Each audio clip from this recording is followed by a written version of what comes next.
Welcome to Vernacular Verbose, Jethro Tull podcast. My name is Joey Vetter. My name is Eugene Manko. Today we're taking a look at Rock Island, released in 1989. If you're a fan of the podcast and are feeling generous, you can support us on Ko-fi at ko-fi.com/vernacularverbose. Any donations we receive will go right back into the production of the podcast by helping us cover our editing costs. Again, that's ko-fi.com/vernacularverbose. I'd also like to remind anybody that we're soliciting listener questions for a future special episode. Check out our social media, Facebook, Twitter, Instagram, and you can find a post there that will take you to a Google form where you can fill out any questions or topics that you'd like to see me and Eugene talk about in a future episode, as well as some other questions that would help us determine the future of the podcast. So if you have some time, please check that out on our social media, and maybe we can answer your question pretty soon. So on to today's topic. Rock Island is an album that is kind of a mystery album for me going into this. There's probably two, I probably mentioned this before, but there's probably two albums in the entire Tull discography that are the biggest question marks for me, just in terms of me not having a lot of experience with them. And that would be this one and Catfish Rising. And I think, Eugene, you said that Rock Island was also for you kind of a question mark album, right? Well, thing is, I hadn't gone back to either Crest of a Knave or Rock Island, or Under Wraps for that matter, in a very long time. Years and years. And like I said on the previous episode, I kind of lumped Crest of a Knave and Rock Island together in my mind and was a little bit surprised with what I heard on Crest of a Knave last time. Turns out I'm much more familiar with Rock Island than I thought I was, because every song felt incredibly familiar. I knew all the hooks. Oh, really? And yeah, apparently I listened to this album much more than I did Crest back in the day. And yeah, I think in terms of the amount of time I've spent listening to these three albums, Crest, Rock Island, and Catfish Rising, it is in that order. Crest of a Knave is the least listened to, then Rock Island, and then Catfish. Okay, that's surprising. So yeah, it turns out I'm pretty familiar with it, and turns out there are several songs I really like. Well, that's surprising, man. So this will be an interesting episode then. I wasn't expecting that. Neither was I. So I think Rock Island is the single least explored album of the discography for me, just because with Catfish Rising, before I listened to this album for today's podcast, going into this, I could at least, I could hear Rocks on the Road in my mind. So that was something that I had on Catfish Rising. But coming into this, there was no song that, I really knew much about on Rock Island coming into this. Although I did have one experience kind of similar to yours, where there is one song on here where as soon as I started, I went, oh, I remember that. But only one song. Well, there's if it's another Christmas song, then it's quite understandable. Yeah, not that one. And if it's because another Christmas song you will be familiar with more than the others because of the Christmas album. Yeah, that we had just discussed. Yeah, there's another one on here that the memories came flooding back as soon as I heard it, but only one. So I don't know. This album is kind of in a weird spot when you look at the chronology of the band, I guess. And somebody, I don't remember if this was somebody in our comments who mentioned this, or if we were just talking about this ourselves. I'm sorry if I'm forgetting. But we kind of talked in Crest of a Knave about almost a trilogy of kind of Crest of a Knave, Rock Island, and Catfish Rising. And of course that wasn't intended, I think. But when I think about the overall discography, I really am kind of starting to see those albums as sort of linked together. Yeah, well, the trilogy kind of falls apart when you look at how much connection Crest of a Knave has with Under Wraps. Yeah. So you can talk about the synth trilogy being a Broadsword and Under Wraps, and then there was someone in the comments, I think, expressing the same thought, and I don't really remember the term. Something in the back of my mind is saying Dad Rock trilogy, but I'm not sure anyone had said that. Yeah. That would be a little bit unfair, I think. So these are, I think, very linked together. Like if we look at the folk trilogy followed by the synth trilogy, there's a very clear rift. There's a very clear distinction between Stormwatch and A. Yeah. But these two, arguably, trilogies, they still kind of flow into each other. But I can certainly see the similarities and the progression from Crest of a Knave to Rock Island to Catfish. Yeah, there's three specific things that I think that Rock Island carries on, or maybe evolves a little bit from Crest of a Knave. Mm-hmm. And the first is just Ian's vocal style, which, you know, that may have just been something outside of his control just because of what was happening to his voice at the time. Mm-hmm. But, you know, it's obviously very rugged. It's very kind of raw sounding, very kind of, you know, rusty and maybe kind of bluesy-ish, Mm-hmm. is what I see. The second is late 80s production is Sure. kind of what I would say. Yes. And as I'll mention as we go on, a lot of this album, it's really difficult for me to get past the production on a lot of the songs. It's just really difficult for me to wrap my head around the wider songs just because I can't really get past the production on some of it. Mm-hmm. And then the third thing is a greater reliance on electric guitar Mm-hmm. is what I see. Yeah. So those are kind of the three things that I feel like were carried forward from the last album into this. Yeah, and the Martin's playing style, which is quite distinct. Yeah. On those three, it's kind of very influenced by what was happening in 80s rock music at the time. Yeah, definitely. The use of pinch harmonics and things like that. So when you look at who played on this album, it's again kind of interesting. There's again, really, I mean, there hasn't been kind of, I guess, a settled lineup for the band in a while at this point. You know, not at least since, you know, Broadsword or Under Wraps. So in this one, you had Ian Anderson on flute, acoustic guitar, vocals, various keyboards, and drum machines. I think he was listed on drum machine, but I don't remember hearing one on drum the album. machines. No, I'm not sure. I did think that one of the songs sounded like it had a drum machine, but I couldn't find any mention of drum programming. Yeah. So I just thought it was Doan just being very mechanical. I thought I saw it on Wikipedia, but I could be wrong. But I don't remember hearing any drum machine on the album, but I may not have been listening that closely. Anyway, Martin Barr on electric guitar, Dave Pegg on bass, also mandolin. And again, there's not really a settled keyboard player on this album. So Ian plays a lot of keyboards. Peter John Vitesse is back for 4 tracks. Mm-hmm. And then Mart Alcock is on 2 tracks. So Mart Alcock, I don't have a lot I can say about him, but there is a little bit that I know about him. I know that he was primarily a Fairport person, a Fairport convention person. Yeah. And I remember reading an interview, this may have been in A New Day or possibly in Modern Drummer or something, many years ago, where they kind of asked about how he came into the band, and he gave a very funny story. I don't know if you've heard this story before. I'm not sure I have. Essentially, he said that Ian called him one day and said, I need a new keyboard player for Jethro Tull. And he said, well, oh, that's interesting. I mean, I can try to look around for some keyboard players, you know, because Mart Alcock is not a keyboard player. Uh-huh. And Ian said, well, I want you to do it. And he said, well, I don't play keyboard. And Ian apparently said, well, you better get learning then. And so apparently, I don't know if this was, you know, maybe this interview was in jest, sort of exaggerated or something, I don't know. Mm-hmm. But apparently Ian sent him, you know, a ton of Tull material in their set list, and Mart Alcock spent, you know, hours and hours up all night learning how to play Tull on an instrument that he didn't play. And he became sort of the band's short-lived keyboard player. Yeah, that's nice. Mart Alcock passed away a couple years ago, if I remember right. Yeah. And it's also kind of complicated by the fact that I know that Peter Vitesse was, even though he wasn't recording with Tull, he was still playing with them live around this time. I don't know if it was as late as Rock Island, but I know that he played on some shows in 86, 87, so he was kind of like in and out of the band at that period. And that's interesting. Ian played drums on this record as well. Yeah, I saw that. I saw that in the liner notes. So kind of going back to the times of Jack and the Green. Yeah, and it is interesting to note that, so this is the first album with a fully live drummer in a while. Yeah. So in, you know, the last 2 albums or so. And, you know, I think the songs benefit from them. For sure. I think the drum sound on this album is kind of terrible, to be honest, but a lot of the drum parts are pretty cool, I think. Mm-hmm. You know, Doan Perry, this has kind of given me a good opportunity to really lean into what Doan Perry's style is as a drummer playing in original songs and things. And of course I've heard him live and stuff, and I think, you know, the way he plays, the way he interprets classic Tull songs, I think still kind of comes through as a Doan Perry when you listen to the original parts he makes too.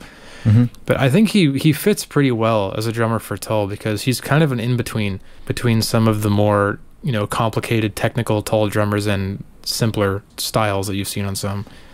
So, you know, he is a technical drummer, and he plays some interesting kind of complicated fills at times, but he doesn't step on it too much. You know, he doesn't go full Barry Barlow. He still mostly keeps things back and even keeled, but he can kind of go a little technical every now and then. Yeah, sure. I have great admiration for Dawn, really, especially live. I think, kind of, it's always really fun to watch him play.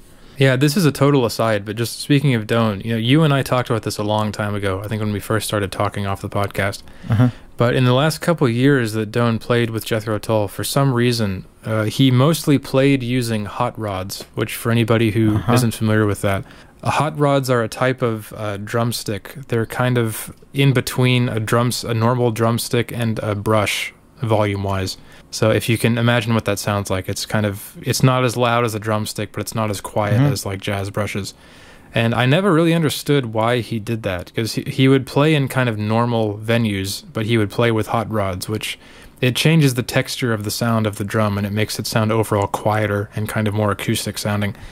And I was always curious why he did that, whether, you know, he was asked to do that by Ian, or if it was his own decision to do that, if there was some kind of consensus that the drums were too loud or something, but I always thought that was kind of odd. Yeah. One of the possible reasons I've just thought about was could have been for health concerns.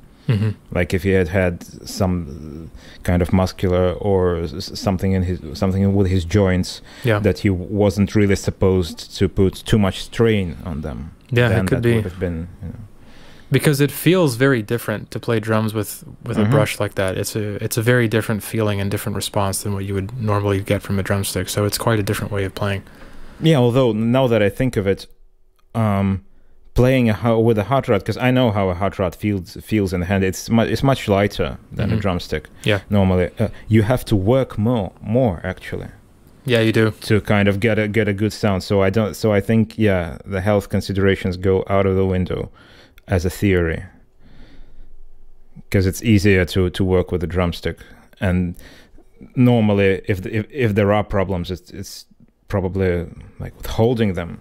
Like Phil Collins, who can't hold a drumstick at this point when they went on tour. The Genesis went on tour just recently, and he couldn't play drums. His son did. So I'm curious what you think about the album cover on this one. Again, not a massive fan of it, but I can see Tull like making a statement with it, trying to represent what Jethro Tull sort of used to be about.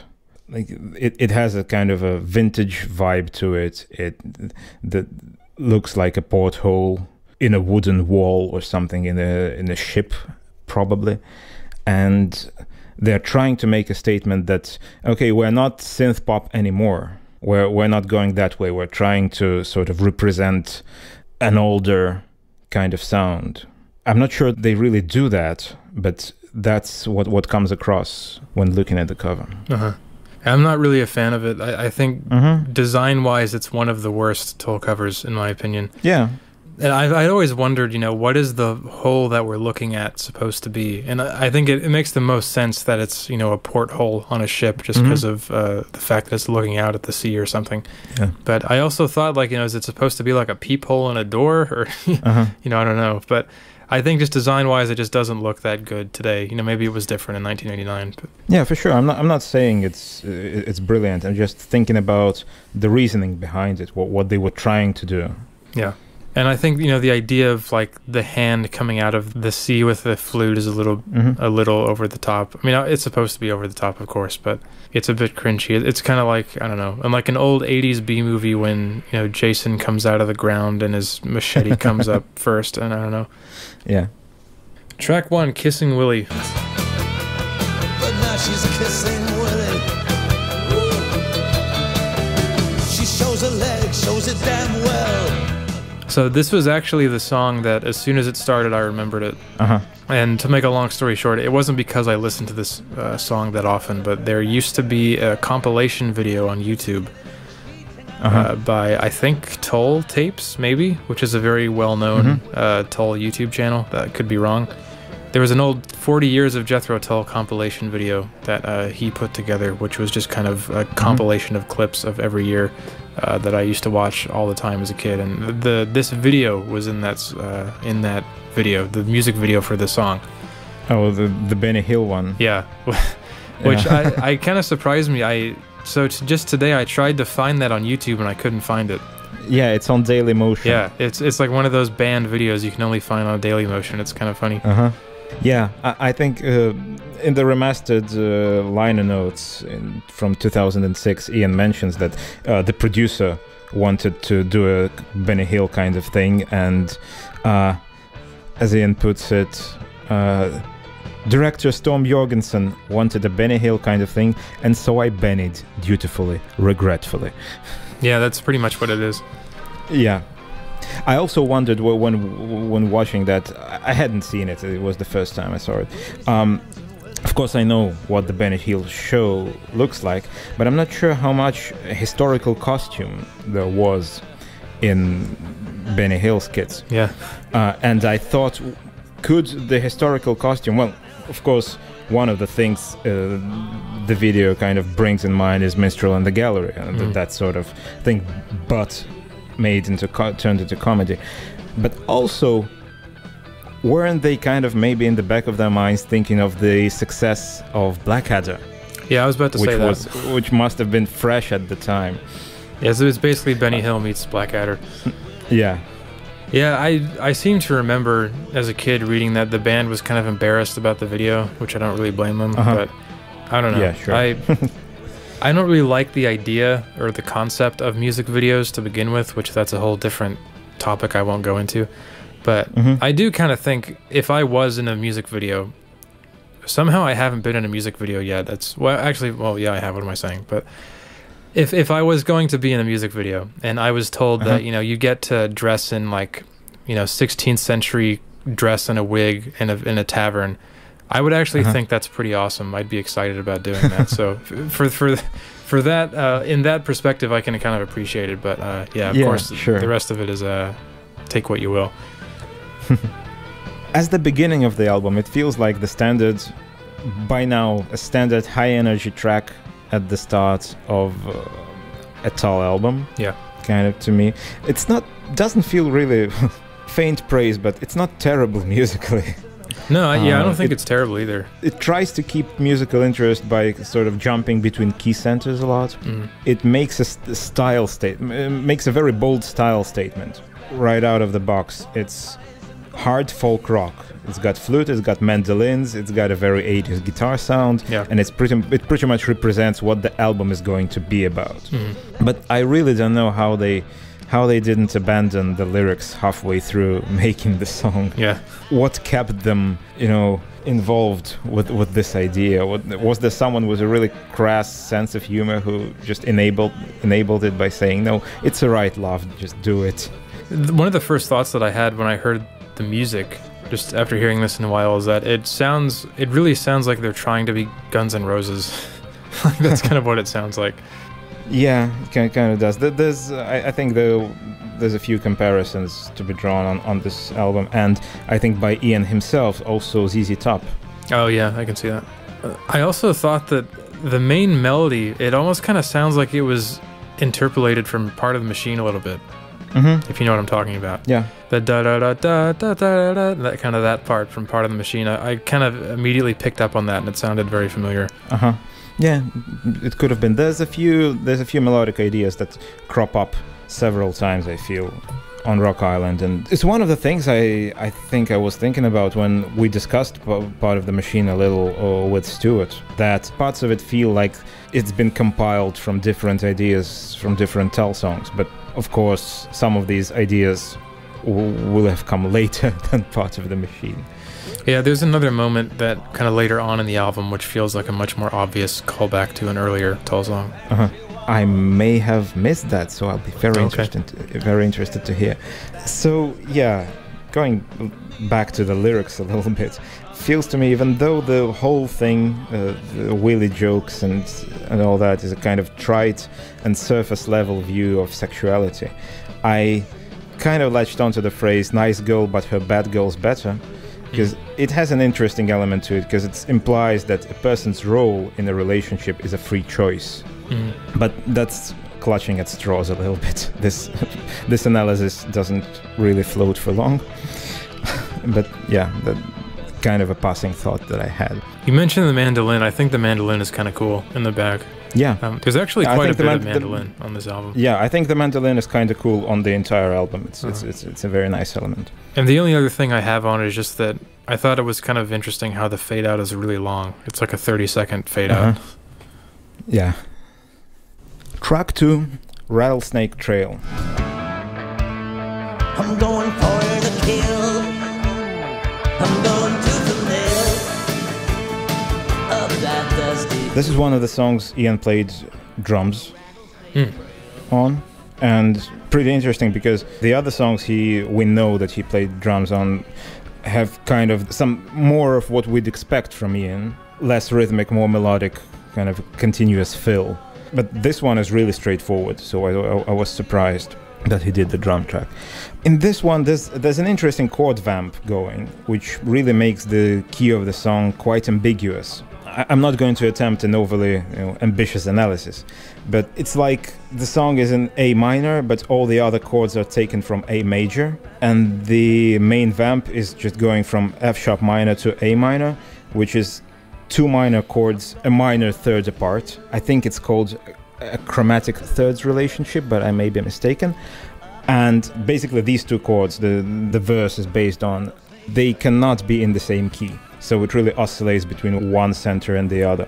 That being said, I feel like all of this kind of harmonic complexity, if you will, it disappears in the really 80s rock groove and arrangement.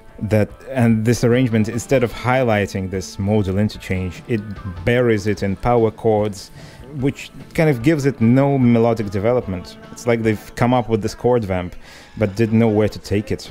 Yeah, like I agree. Seeds that didn't sprout. Yeah, there's other songs that I feel a similar way about, where it kind of doesn't really go anywhere.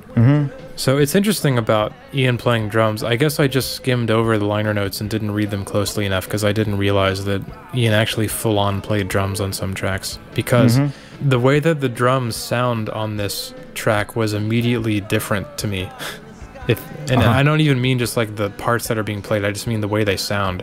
Like it sounds like they're mixed weird on this song, and kind of this entire track feels mixed weirdly to me. I don't know if you feel the same, but it kind of sounds like the song is like coming out of a tin can or something. Is kind of what it sounds like to me. It feels very strange, but especially the drums. I don't think I picked up on mixing that much on this one. But yeah, maybe some of the other tracks on the album have a fuller sound than this one. But in general, I think it kind of carries the album's momentum fairly well. Because going from Kissing Willie to this, I think it works quite well. There's a certain energy which is still kind of being carried forward. So yeah, the energy is quite good. I'm not very excited by this song. It's a little bit of a background thing for me, but the energy definitely remains. I think the sort of southern rock vibe that this song has, it kind of is exacerbated by the lyrical theme. It's like reaching for the obvious. Yeah, it's a southern rock sounding song about, well, it's not about a cowboy, is it? It's about an outlaw, right? Or what's the American equivalent of a bushranger? It's not a vigilante, is it? Yeah, something like that. Yeah. So yeah, these 2 things combined kind of make it less surprising, right? So it sounds a little bit like ZZ Top, and is a song about the Rattlesnake Trail. So yeah, I mean, I think there was a period of Tull. I mean, this is the period where this was the kind of thing that Ian seemed to be quite interested in. Is very dusty, kind of southwestern U.S. style. Is kind of the thing. And, a track title like this, The Rattlesnake Trail, it's one of those Tull songs where you can read it and you immediately know, okay, I know exactly what kind of song this is about to be, Yeah. And maybe for me, let me say, like, as somebody who actually is from the southwestern United States, maybe it's just me, but I've just never really understood the fascination with things like the desert and dead animals and you know, taking your motorcycle out on, you know, the open highway. That kind of thing has just always seemed so incredibly boring and dry to me. But maybe it's because of where I grew up. Maybe it's not. Maybe it's just because of my personality. I don't know. Yeah, I think it's both things. This is not something exotic for you, which it will be for a British person. Yeah. Let me also say, for any of our American listeners who may debate what I just said about the southwestern U.S. So I grew up in West Texas, way out in the Permian Basin. So I grew up closer to New Mexico than I did to Arkansas. So, you know, a lot of people consider Texas a southern state, but I kind of consider it kind of something else in the middle between the Southwest and the South. So I think Western Texas is much more geographically and culturally similar to the American Southwest, like Arizona and Utah and that kind of thing. But, you know, Eastern Texas is much more, related to the southern U.S. So that's my answer whenever people ask me about kind of the geoculture of Texas. It's interesting, yeah, because outside, you know, in the wide world, we tend to think of Texas as a monolithic kind of thing, right? Yeah. For one of the reasons that it's so iconic, right? Sure. It's one of the states where you know its shape. Right. It's famous for a lot of things, and you kind of lump it all together. But yeah, it's a very large state, so it makes sense that parts of it will be quite different. Yeah, it's a whole different tangent, of course, but I think a lot of even Americans, when they think of the South, they immediately think of a place like Texas because of cowboys and yeehaw and that kind of thing. Yeah. But, you know, to me, it's quite different, you know. And, you know, you may say that, you know, any country that was part of any state that was part of the Confederacy is part of the South. And, I mean, I guess that's a valid historical argument, but, you know, to me, Texas is different. It's much more geographically and culturally distinct to kind of be its own thing. Track 3, Ears of Tin. Island in the city, cut by a cold sea. People moving on an ocean. So I just accused the last song of sounding like it's coming from a tin can, and now we go to something with tin in the title. Again, I mean, this song it sounds very much like an 80s rock ballad to me.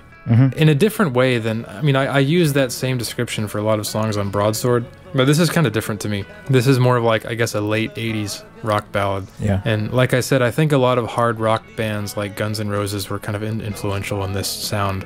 Very much so. You know, things like Paradise City and that kind of thing. So this to me is kind of in that same style, although it's actually a pretty ambitious song. You know, it goes through a lot of highs and lows, and again, it has mandolin on it, which is kind of cool.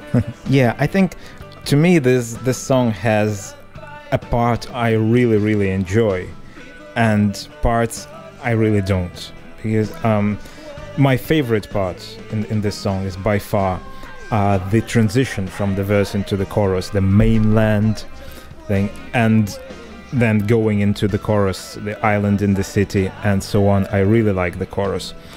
It's quite interesting melodically. It's quite different. It's got a guitar riff going on below the vocal line, which is nearly counterpoint to the vocal melody, and the riff doesn't land on the same beats where it repeats. So it's syncopated. The two parts of the guitar riff are syncopated in relation to each other and to the vocal melody. And I really like the second chorus where it kind of modulates upwards and has a choir coming in, well, a choir of Ian Anderson's. I think it works really well because it adds intensity by means of two musical devices at the same time.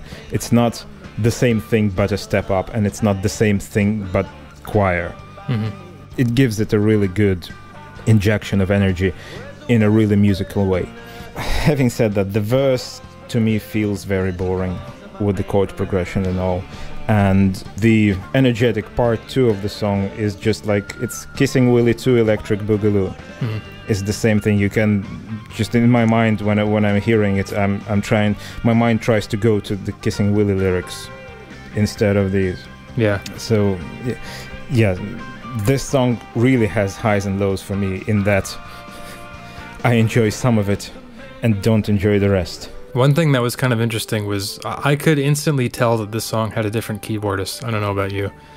But the keys seemed, immediately different to me. And of course, this is the first song that Peter Vitesse is playing on. So, but just the sound and the way they were played, it sounded very different from the beginning. Yeah, sure. Ian doesn't really go out of his way to play complicated keyboard slides. Yeah.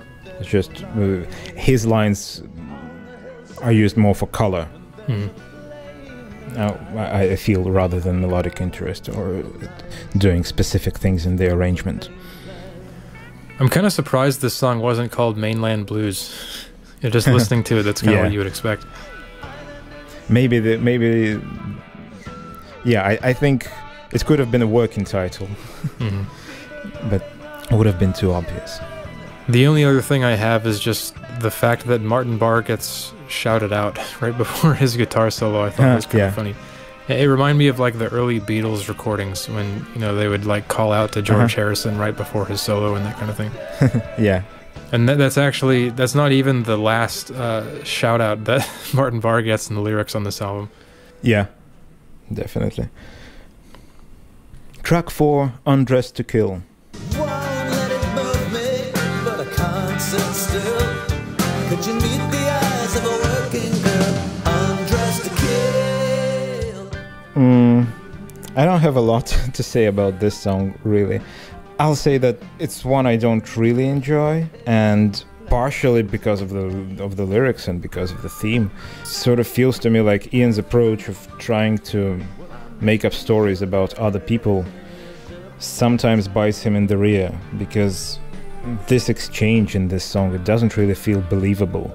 He doesn't seem to know what it's like to be these people in this song, like the stripper and the patron, apart from maybe literature. So kind of the whole thing comes across as a little bit hollow and cliched. And another phrase I latched onto in the lyrics, he seemed to really have wanted to use the phrase landing strip as a pun, didn't he? Yeah, I didn't catch that. Yeah, I gotta find the landing strip. I think it's a little bit unfortunate. But I didn't pay attention to the lyrics at all on this song or this album, really, to be honest. But I think musically, this one actually kind of reminded me of Crest of a Knave a bit. It kind of sounds like it could have been a song that could have been on there. And I thought, you know, this one had kind of a catchy hook, I thought, in comparison to some of the others, which I thought kind of didn't. Yeah, the hook is catchy. That's true, and it's a sort of a pleasant thing you'd hear on the radio and tap your foot to. Yeah, it's just all in all. Feels a little bit repetitive, and yeah, I just probably I can't get over the sort of displeasure from listening and reading listening to the lyrics and reading them and kind of thinking about the whole thing. You mentioned that this song could have been on Crest of a Knave, so even as we're kind of lumping 3 albums together, you are feeling that there are stylistic differences between Crest of a Knave and Rock Island. Yeah, I think, well, the 2 big things that I would say as differences would be, number 1, more human drummer, and number 2, the tone of this album is actually quite different, I feel. And it's actually very consistent, I have to say, through a lot of this album. You know, not entirely. I think there's one track coming up which is kind of a funny, weird tone shift, but in general, you know, this album has kind of a dark theme to me. Is kind of how it feels, and I think they actually accomplish it quite well. You know, they do it in kind of a serious manner, but I think they pull it off pretty effectively. Yeah, I will agree, because consistency is one of the things that is one of my takeaways from this album. It's in terms of style and tone, it's very consistent and very complete. I should say, where on Crest of a Knave, we're kind of jumping between styles. We've got tracks with drum machine, tracks with a live drummer, tracks that feel one way, tracks that feel differently. This flows together really well, the entire album. Yeah, I agree. Even though none of the songs, I mean, there's not a single song on this album that sticks out to me, but I still think it flows pretty well. Yeah, I don't have too much criticism either about Undressed to Kill musically. It's fine. I looked at it, I played along with it while listening, trying to kind of suss out what's going on in the harmony. Didn't find anything specific I would have liked to notice. So yeah, I agree with it's fine. What you said about it being kind of repetitive and boring. But I had written in my notes that I'm not really sure where this song is going, but then later on the outro change happens, which I thought, well, that's a little bit of interest. Where I guess, does it go to double time? Is that what's happening? Yeah, I think it does. Yeah. And the only other thing I had, just something that this song made me realize about Don Perry and his drum parts. I tried to think of a way to say this in words, and I don't really think I'm going to succeed, but he likes playing kind of 16th note clusters on the ride. So, for example, like da da da da da da da da da da da da, like that. So not complete 16th note patterns, but kind of broken like that. That's something that I've realized that he plays that a lot, not just on original songs, but also just when he plays classic Tull songs live. He likes that kind of pattern, it seems like. That's interesting. I'll have to listen more to take note of that. I think I will start noticing it from now on. Track 5, Rock Island. Sing the leader right back to the Rock Island. Rock Island. So the sound on this one is pretty different from what came before. And I'm not saying that this is inconsistent. I still think this song is very much keeping in theme with kind of the tone of the rest of the album. But it's just kind of, it's kind of a change from what we had been seeing, which was kind of like energetic 80s rock. This one is a bit more kind of apprehensive and trying to be atmospheric, and I think it gets pretty progressive at points where it's kind of a song that goes through a lot of highs and lows. The song kind of reminds me of Farm on the Freeway. I can see that. A little bit, yeah. Again, not a lot to say about the music straight away. There's a moment that I thought was a little bit of bad taste, because I don't really like the super literal things. Again, like the rattle on the Rattlesnake Trail as well. When there's a little bit of a sort of Eastern sounding string arpeggio following the word Bombay. And now Bombay. Yeah. It reminds me of automotive engineering on Under Wraps. Yeah. I don't really like when people do things like that. And yeah, lyrics-wise, it's probably easy to tell what I'm going to lay into, what I'm going to choose to criticize here, because I think it's kind of thing with me and these themes in Ian's lyrics. Who was it ruined your day? I mean, I know that there's a lot of horny songs on this album, and there's a lot of sexual songs in this period of Ian's songwriting. Middle-aged men thinking about young women, kind of coming across as a little bit lecherous. This is not a song about that, but I know it's kind of struggling with the concept of female body autonomy, but does he think that the implied trauma of sexual assault, which is what's the picture that's being painted, right? A girl in the torn dress shaking, who was it touched you, who was it ruined your day? Does he really think that sexual assault is something that ruins one's day? Like missing the train or getting sprayed by a passing car, and combined, with the notion of not being able to help because the victim will just drift right back. I don't know, to me it seems like a poor choice of story to insert into this song. And you could say, yeah, that's the protagonist, that's not Ian Anderson, and that's not a point of view of the author. I don't feel like there is a protagonist in this song. The protagonist is only the I. There's no specific personality attached to the observer who's looking at all these people. So, yeah, kind of rubbed me the wrong way. That's in that entire verse. So as someone who didn't read the lyrics, I'll just ask for some clarification. I'm not clear on what the Rock Island is. Is it described in the lyrics as an actual island? It's a metaphor. It's a metaphor for a place where someone feels... Well, it doesn't seem like a place where people feel safe. It's the place of, of stasis, of the place where nothing is happening with a person and they are feeling comfortable with that. So yeah, it is a place of refuge and some comfort. It's not a place of safety in a person's life. I think that's what it means. On the safety to the point of that this is a place where nothing is going to happen. So the fact that the title of the album is Rock Island, that to me feels like a very conscious marketing choice. Just to have the word rock in the title. That's kind of what I always felt. Yes, that's part of the message that they're going for. But I suppose I'm trying to figure out what the rock island is, because I guess especially with the album cover being, you know, water. I think there's an island in the back of the cover, maybe, I don't remember. But I'm kind of picturing like a big rock, which is also an island. It's like what it makes me think of. That's what this song makes me feel like. So it's not a fortress. It's not a home. Mm-hmm. It's just a rock in the middle of the sea, a familiar place where you can retreat to. But it's not a place from which you can go anywhere. Yeah.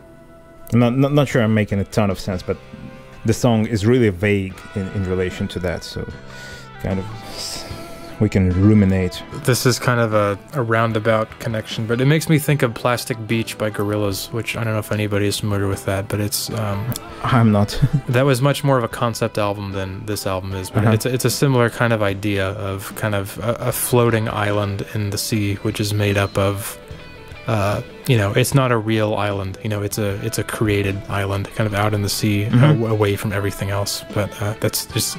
The immediate idea makes me think of that.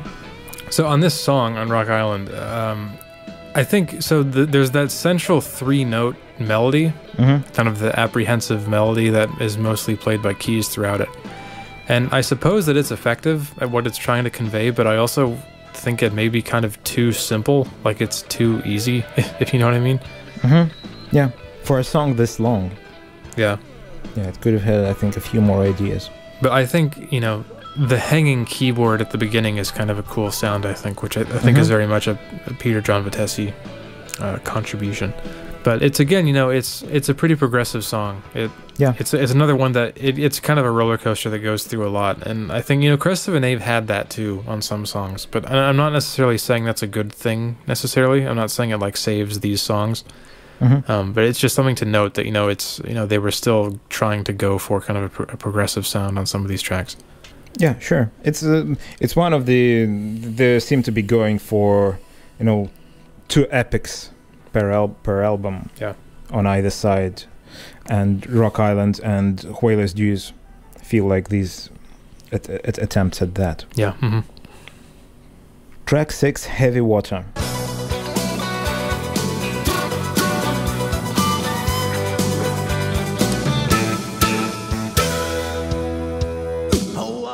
This song, to me, feels the most under wraps from the entire album, because it's got Peter's keyboards, and they're very under wrapsy kind of keyboards. They're just going to. And I was surprised by thinking this, but maybe if they leaned into the electronic side of this song more, it would have benefited from it, because. To me, it feels like this song is kind of stuck in a limbo between synth pop and rock, and it's not both. It's neither of those. It's funny you say that, because this is actually one song that stood out to me on this album as like kind of being. This is one of the tracks I prefer more on the album. That kind of stuck out to me. Well, now I think the reason for it has a little bit more of an under wraps vibe. Yeah, the thing that kind of drew me to it is the short staccato guitar and bass notes. I think are kind of cool. I think that works pretty well. Yeah, although it has that thing that I think Stuart talked about when we were discussing later Tull, the way the chorus resolves on the last word. It gives it a little bit of a feel of monotony, a rut, and again. Musical side notwithstanding, was it really necessary to insert a sexual encounter into the song? Yeah, there's a lot of that on this album. It's kind of strange. Yeah, I don't know if I'm referring to Guns N' Roses a lot, but I almost wonder if some of that was kind of pulled from what was popular in like the, I don't know, glam rock. Well, glam rock isn't the right word probably, but you know, the Motley Crue, Guns N' Roses kind of popularity. Hair metal. Yeah, hair metal. Yeah, that's the word I'm looking for. Thank you. That kind of thing that was kind of the huge new thing in rock music at the time. The only other thing I have on this to note is that there's a 16th note hi-hat pattern, which is really unusual for Tull. You don't hear that very often, so I made note of that. Yeah, on the chorus, right? Yeah. Together with the keyboards. Even on Under Wraps, you know, with a drum machine, 16th note patterns weren't really that common. They were usually broken up somehow. So it's pretty unusual. Yeah, well, especially because with the drum machine, a 16th note hi-hat pattern will sound really monotonous. Yeah. while with a live drummer, there's still variation of dynamic and pitch, and it sounds more interesting. Track 7, Another Christmas Song. Hope everybody's ringing on their own bell this fine morning, yeah. Hope everyone's connected to that long distance. So this is kind of the one track I mentioned that I thought it's kind of a strange tone shift out of nowhere on the album. I think this song works, honestly. Like I actually think this is a decently catchy song and not a bad song by any means. The main melody is pretty catchy in kind of a strange way. It has a very particular sound to it, which I think some of that is just kind of the agedness of the 80s-ness of it. But I don't know, it works. Just I think it's kind of a funny song to put in the middle of this album otherwise. Yeah, even though it's one of those old men in hotel songs that you like talking about. Yeah, this is the one where another one with Ian's drumming. And I think this time it's pretty similar to what we heard on Jack and the Green. There's lots of kind of counterpoints on toms. There's not a lot of straight rhythms, so it sounds a little bit like he just stood up next to a drum kit and played a little bit. Yeah, that's funny. And I think clearly there's parts where drums have been overdubbed. So like there's not one drum performance, but at least 2 drum performances on top of each other. The acoustic bass stood out to me immediately. Yeah, it always stands out in Tull material suddenly when we've got an acoustic double bass like on Undressed number 2. There's one particular thing in the drum part that struck me when I was listening to it and thinking about Ian doing that. At the end, there's a tom fill when there's a stop time happening and it just goes. Is he leading with his left hand? Because the fill goes high, low, high, low. And the fill is played differently on the rendition of the song on the Jethro Tull Christmas album. And it feels a little bit backwards because it's not what a drummer leading with the right hand would play. So if you take a listen to it, it's about the end of the third. Or am I? Yeah, I might be mistaken about that. I know you've got the lower tom and it does go. I'll listen to it again. It does go low high, and the lower tom is what you will have on the right. So yeah, I think I was thinking about something else. We will leave that in. Okay. I'll have to go back fine. and hear that. I made a mistake. Yeah, it's just something about that fill sounded odd to me. Maybe it's not just terribly consistently played or something, and what I imagined was him leading with the left hand, but yeah, it sounds like the correct thing played while leading with the right hand. So I'll have to listen to that. What it makes me think of is so as we're recording this, that new Beatles documentary just recently came out that we've both been watching. Fresh on my mind. Yeah, and so I've been thinking about Ringo's drum patterns a bit, because obviously he's a very unique drummer in that regard. And there's a video on YouTube where he kind of talks about it, which you may have seen because it's really popular. It has like millions of views. And he talks a bit about how whenever he played fills, he always did it in a very particular way. Yeah. And, I think part of what made Ringo very unique was the way that he played his fills, just because they're very, creative and punchy kind of. He mentions in the video how he always kind of had pauses in his fills. If you think of like... A Day in the Life, his fills were always like bum bum ba-dum bum bum ba-dum. They were very like kind of spaced out and minimal. And he kind of explains in this video how the reason for that, people always tell him like, oh, you were a genius, you were so creative. And he said, it's not because I was trying to do that, it's just because I'm a left-handed drummer playing a right-handed kit. And so when I'm playing fills, I have to give myself time to get my hand over there to the other side of the kit in a way that works. And so that's kind of where those spaces came from. So it's kind of maybe it's a similar thing to what happened on this fill, where it was some kind of weird ergonomic thing. Yeah, that's one of the reasons I thought about it, because I do remember the thing about Ringo and the way the drum kit works in relation to the body. It's a very physical thing. Yeah, the Get Back documentary is fresh on my mind. I loved it personally. Yeah, it was. It's definitely a good thing for the world, but it's really for hardcore Beatles fans only, I think. It's, 8 hours was too much for me, but for some reason I still watched the entire thing from beginning to end. I don't know why, but I watched the entire thing in the course of 3 days. It was fine. I even don't think of myself as a hardcore Beatles fan. I don't know. It was kind of like, the Lord of the Rings extended edition, but for the Let It Be movie. Yeah, sure. But anyway, another Christmas song. So the key sound on this song, it actually kind of reminds me a bit. It's very old sounding, but it's in kind of a charming way, and I think it's possible to do that, with certain old kinds of sounds. And what it made me think of, this is another kind of reach, which maybe not a lot of listeners will understand, but some of the synth, like the key sounds on this song, make me think a lot of like early house synth sounds, and even kind of they have that genre of IDM, they say, so intellectual dance music, which I think is one of the funniest genre titles of all time.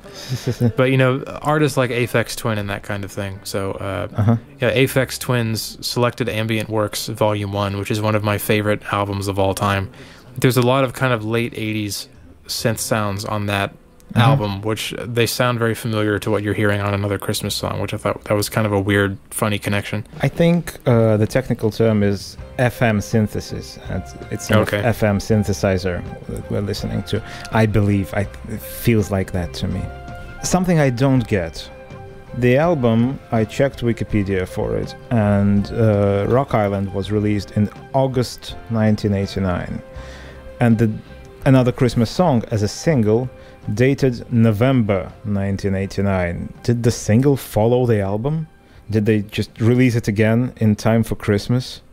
But the album was already released at the point? Makes little sense to me. Yeah, that's not that uncommon, I think. Really? I mean, typically, how it used to be is you would have a lead single and then you would have several singles that would come after the release of the album. Okay. That wasn't that uncommon for artists. So this album just didn't have a lead single. It just had one that was released after. Well, I assume that Kissing Willie was a single, but because it had a video, but maybe not. I don't know. Maybe it was just a video. Yeah. So like one example is Michael Jackson. So I mean, like Thriller. Like almost every single track on Thriller came out as a single at some point. Oh yeah, Wikipedia says that the only single from Rock Island was Another Christmas Song. Oh, okay. Track 8, The Whalers' Dues.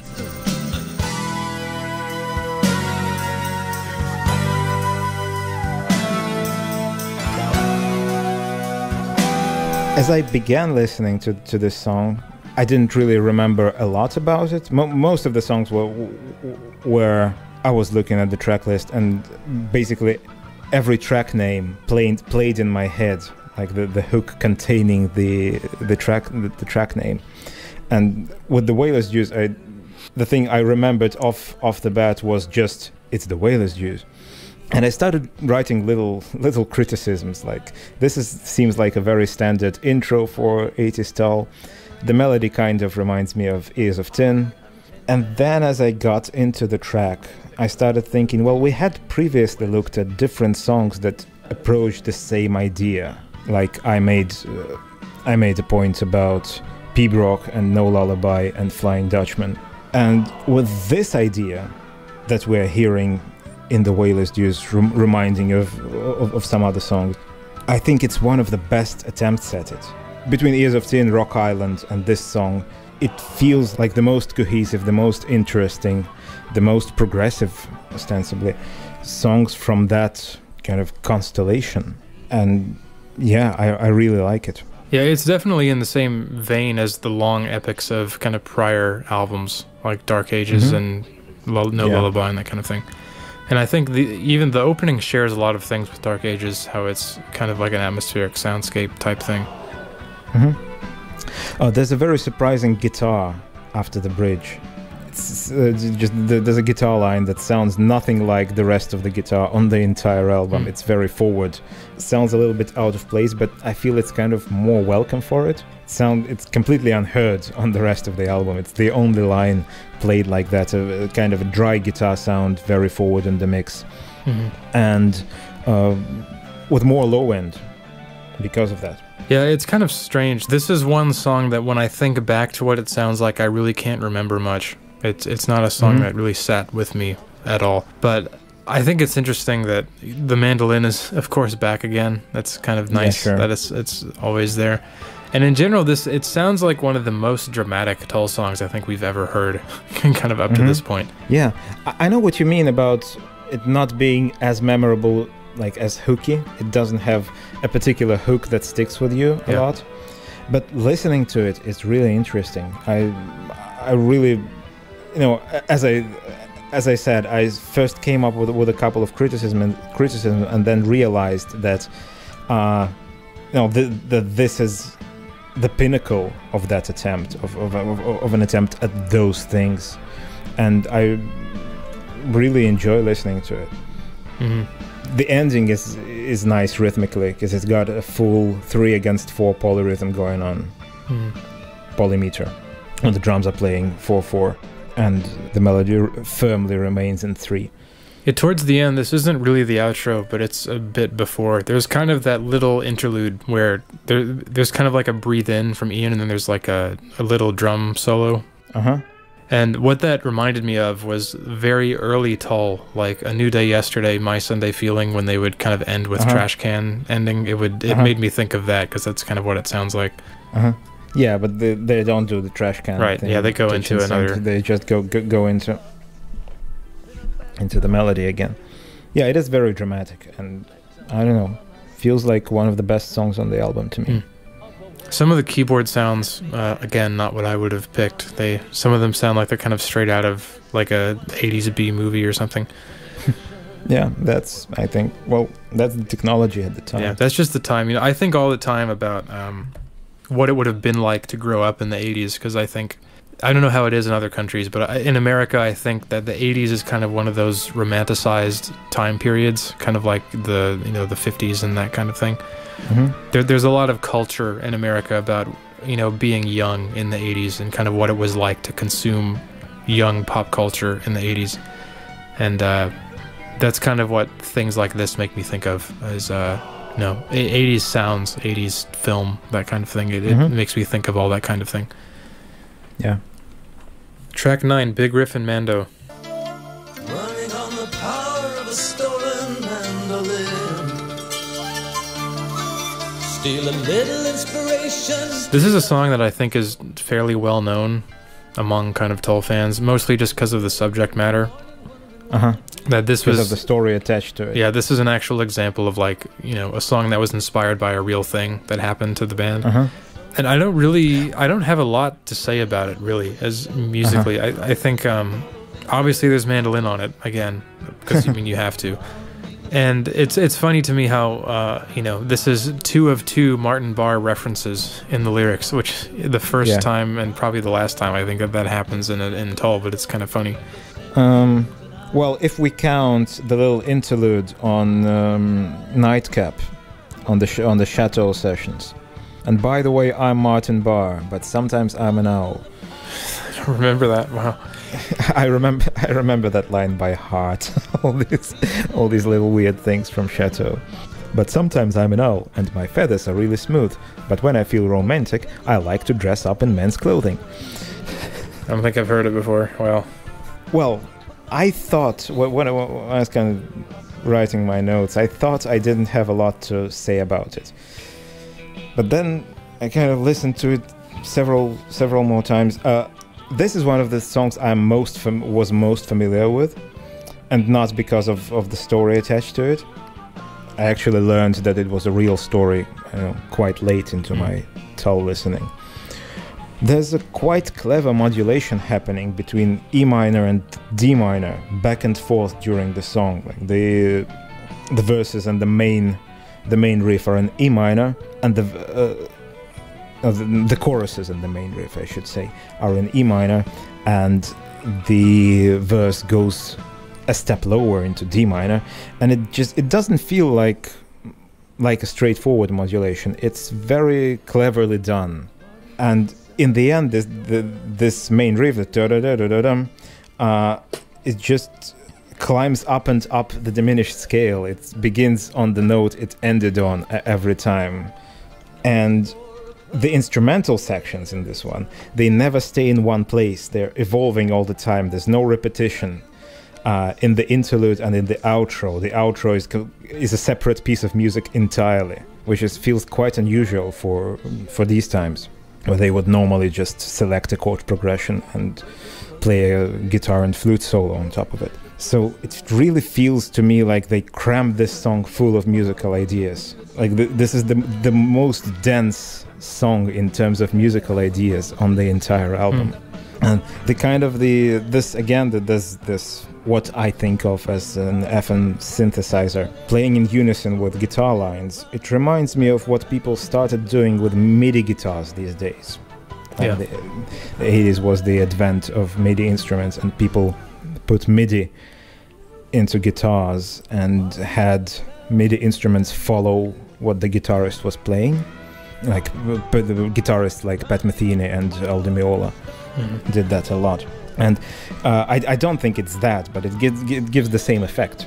Because one of the things that this kind of airy sound is one of the things people often chose to go along with to use an MIDI guitar, probably because it kind of tracked well and didn't clash with the sound of the instrument.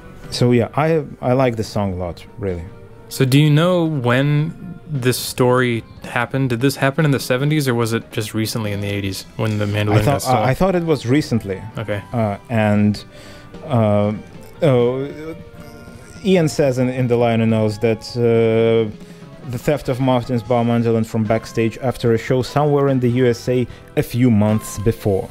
Oh, okay. So very recent. It was a fresh story. What I'm wondering about is the mandolin featured on this track and on this album the same mandolin that had been stolen.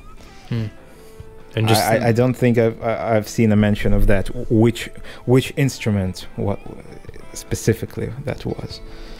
There's some crazy drums toward the end. Mm-hmm. Kind of a crazy section of fast fills and things. But this is again kind of, it's another song that it's a little one ear out the other for me, to be honest. Not much sticks with me. I think is the one I remember best, probably from the entire album. So most of the song tells that story basically like it was. Someone stole the mandolin. Ian went on the radio, made an announcement, and next day the mandolin was returned. What I really like is him imagining what the thief wanted this mandolin to serve. Like he would hold it hostage and get the band to let him sing on stage in return for the mandolin. That's lovely.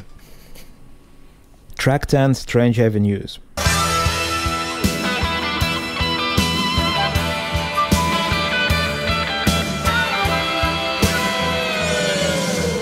Again, feels to me like the 80s kind of intro, like on the songs, like on Whalers Dues and The Waking Age, and to a lesser extent Mountain Man and Budapest. But I also wonder if they were thinking of My God a little bit as well, because it's got that moment where the guitar picks up the pace in the intro a little bit. There's actually another Tull song that I was thinking of. Okay, yes. For the intro of this song, which was Black Sunday. It's parts of it sound really similar to the intro of Black Sunday, where at first I thought it may have been even an intentional kind of homage to it. Yeah, I can hear that. I can hear that as well. Do you hear a little bit of My God in there? I can see what you mean now, because some of there's some guitar noodling which is a little similar, I think. Yeah, that's what I mean.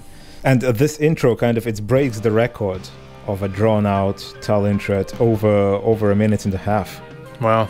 And then it continues on. Then the heavier section comes in, which is still not the song itself. Yeah, I had written in my notes here that the soundscaping in the intro and the beginning, it's cool up until the Who Wants to Be a Millionaire synths kind of come in, if you know what I'm talking about. Or No, I don't. When the lights, have you seen that show? I don't think do you mean that? Maybe it's like, so when the lights go down and the synths like da da da da da da, it's like that exact same sound happening on this album. Yeah, it does sound like a TV show. I don't think I've ever seen Who Wants to Be a Millionaire, but yeah, I don't think it's the only TV show that makes use of that sort of mood setting device. more self-referential elements in this one, of course, is it references Aqualung. Yeah.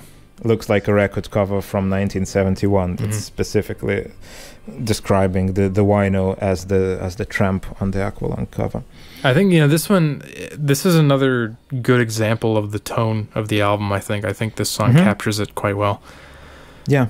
I think compositionally, again, it's used to that effect as a statement, because I think Rock Island and Strange Avenues are the closing tracks on the vinyl, on the two respective vinyl sides. The song itself is a little bit of the same old tired thing, feels like to me, but I will say it's well balanced by the actual musical ideas found in it.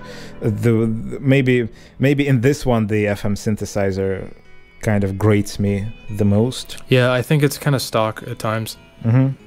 Musically, I think the part I like the least is the modulated verse. The second verse just again goes up a step, and this time it's really obvious that they do that, and it kind of has a straighter rhythm and starts sounding really 80s rock ballad kind of thing. But also a cool thing about this song, it's open-ended. It just ends on a single flute note, meant to give you a little bit of the chills.